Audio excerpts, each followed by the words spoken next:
Hello friends, welcome back to my channel. তো চলুন আজকে আমি আপনাদের সাথে কিভাবে ব্রোকলি চাষ করতে হয় সেই নিয়ে আলোচনা করব। তো ব্রোকলি হচ্ছে খুবই একটি পুষ্টিগুণ সম্পন্ন সবজি। তো অবশ্যই আমরা সকলেই এই চাষটি করতে পারি। তো দেখুন, বাজার থেকে আমি 5টি ব্রোকলি চারা কিনে এনেছি। তো আপনারা চাইলে বীজ থেকেও চারা বানিয়ে ব্রোকলি চাষ করতে পারেন। মাটিটা আমি আগে থেকেই রেডি করে রেখেছিলাম আমার ফিক্সড বেডের মধ্যে। গোবর সার, হাড় গুঁড়ো, শিংকুচি, নিমখোল, টাইকোডার্মা ফাঙ্গিসাইড সব কিছু মিশিয়ে আমি কিছুদিন মাটিটা এইভাবে রেডি করে রেখেছিলাম। তো এরপর দেখুন, এইভাবে আমি মাঝে মাঝে গর্ত করে তার মধ্যে একটি করে চারা দিয়ে দিচ্ছি। তো তারপর চার সাইড থেকে মাটিগুলো একসাথে জড়ো করে আমি গোড়াটা খুব ভালো করে চেপে দেব। তো গাছ লাগানোর পর এইভাবে জল স্প্রে করে দিতে হবে ওপর থেকে, যেহেতু গাছগুলো খুব সতেজ থাকে। আর সবসময় খেয়াল রাখবেন বিকেলের দিকে যে কোনো গাছ প্রতিস্থাপন করবেন, তাহলে সারা রাতের মধ্যে শেকড় মাটির সঙ্গে খুব ভালোভাবে সেট হয়ে যাবে। তো গাছ মরার সম্ভাবনাও অনেক কমে যাবে।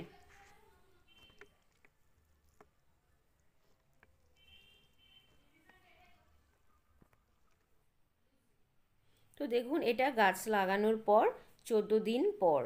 তো 14 দিন পর দেখুন গাছগুলো কত সুন্দর বেড়ে উঠেছে এবং খুব সুন্দর সতেজ। তো আমি এর চার সাইড থেকে মাটি কিছুটা করে আলগা করে দেব, তো যার ফলে অক্সিজেন খুব সহজেই শেকড়ের মধ্যে পৌঁছাতে পারে এবং গাছগুলো দ্রুত বৃদ্ধি পেতে পারে। তো দেখুন, এই গাছটি আমার কিন্তু ব্রোকলি বলে দিয়েছিল, ব্রোকলি নয়, এই গাছটি আমার ওলকপি গাছ। তো যাই হোক, চারাগুলো যেহেতু লাগানো হয়ে গেছে, বাজার থেকে এনেছিলাম, ভুলে হয়তো ওনারা দিয়ে দিয়েছে। তো আর একটি ব্রোকলি চারা আমি আমার অন্য এক বেডের মধ্যে লাগিয়েছি। এখানে রয়েছে আমার 3টি ব্রোকলি চারা। তো দেখুন, সুন্দর করে মাটিগুলো খসিয়ে দিয়েছি। মাটিগুলো কতটা ঝুরঝুরে দেখুন, হাত দিয়ে ভাঙলেই সহজেই ভেঙে যাচ্ছে। এবং এর সাথে আমি লাগিয়ে দিয়েছি গ্যাসপি এবং পুনকা শাক। এরপর আমি কিছুটা জৈব সার নিয়ে নিয়েছি, তার মধ্যে রয়েছে শুকনো গোবর সার, নিমখোল, হাড় গুঁড়ো, সামান্য শিংকুচি, টাইকোডার্মা ফাঙ্গিসাইড। তো সব কিছু নিমখোল মিশিয়ে নিয়ে গাছের গোড়ার চারিদিকে দিয়ে দিচ্ছি। সবজি গাছে দেখবেন একটু খাবারটা বেশি দরকার হয়, তো তাই একটু ঘন ঘন খাবার দেওয়ার প্রয়োজন আছে। তো দেখুন, এটা গাছ লাগানোর 25 দিন পর গাছগুলো কত সুন্দর গ্রোথ হয়েছে এবং কত সুন্দর সতেজ।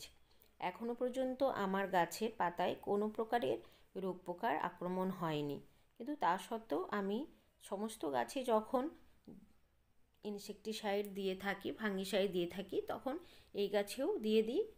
বা মোটামুটি আমি 15 দিন অন্তর যে নিম অয়েল স্প্রে করি, তখনও এ গাছেও এই একইভাবেই স্প্রে করে দিই।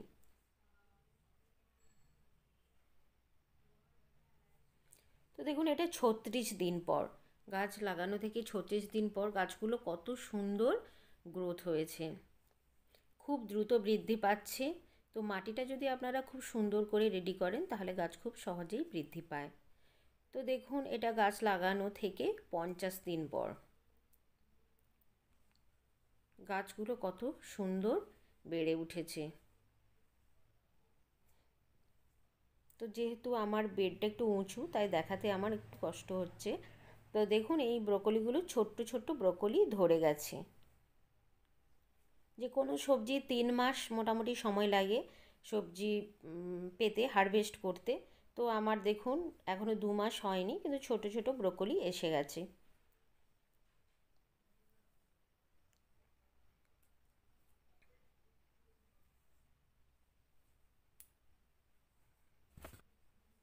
তো আজ 56 দিন গাছ লাগানোর পর। তো ব্রোকলিগুলো দেখুন সাইজে একটু বেড়ে গিয়েছে, এই 4-5 দিনের মধ্যেই সাইজে কতটা বেড়ে গিয়েছে।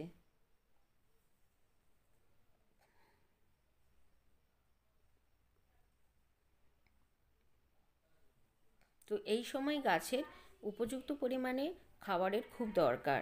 তো তার জন্য আমি দেখুন গাছের গোড়াগুলোকে খসিয়ে দিচ্ছি। গাছের গোড়াগুলো খুব সুন্দর করে খসিয়ে মাটিগুলো একটু জড়ো জড়ো করে দিতে হবে, যাতে অক্সিজেনটা খুব ভালোভাবে মাটির মধ্যে, শেকড়ের মধ্যে পৌঁছাতে পারে। তার ফলে গাছ আরও দ্রুত বৃদ্ধি পাবে।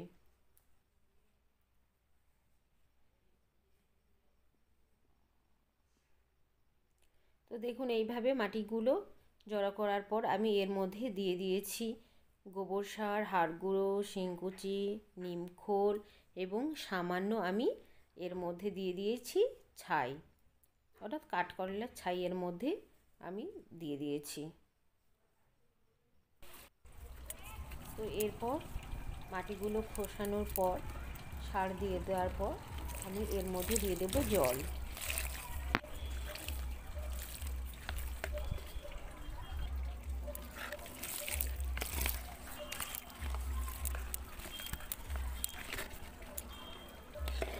এই ব্রোকলি হচ্ছে ভীষণ পুষ্টিগুণ সম্পন্ন একটি সবজি।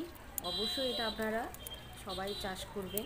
এবং এই শুকনো সার ছাড়াও আমি 10 দিন অন্তর অন্তর সমস্ত সবজি গাছে যে সর্ষের খোলে জল এবং সবজি খোসা পচানো তরল সার সাথে জল মিশিয়ে দিই, তখন এই গাছের মধ্যেও একইভাবে দিয়ে থাকি।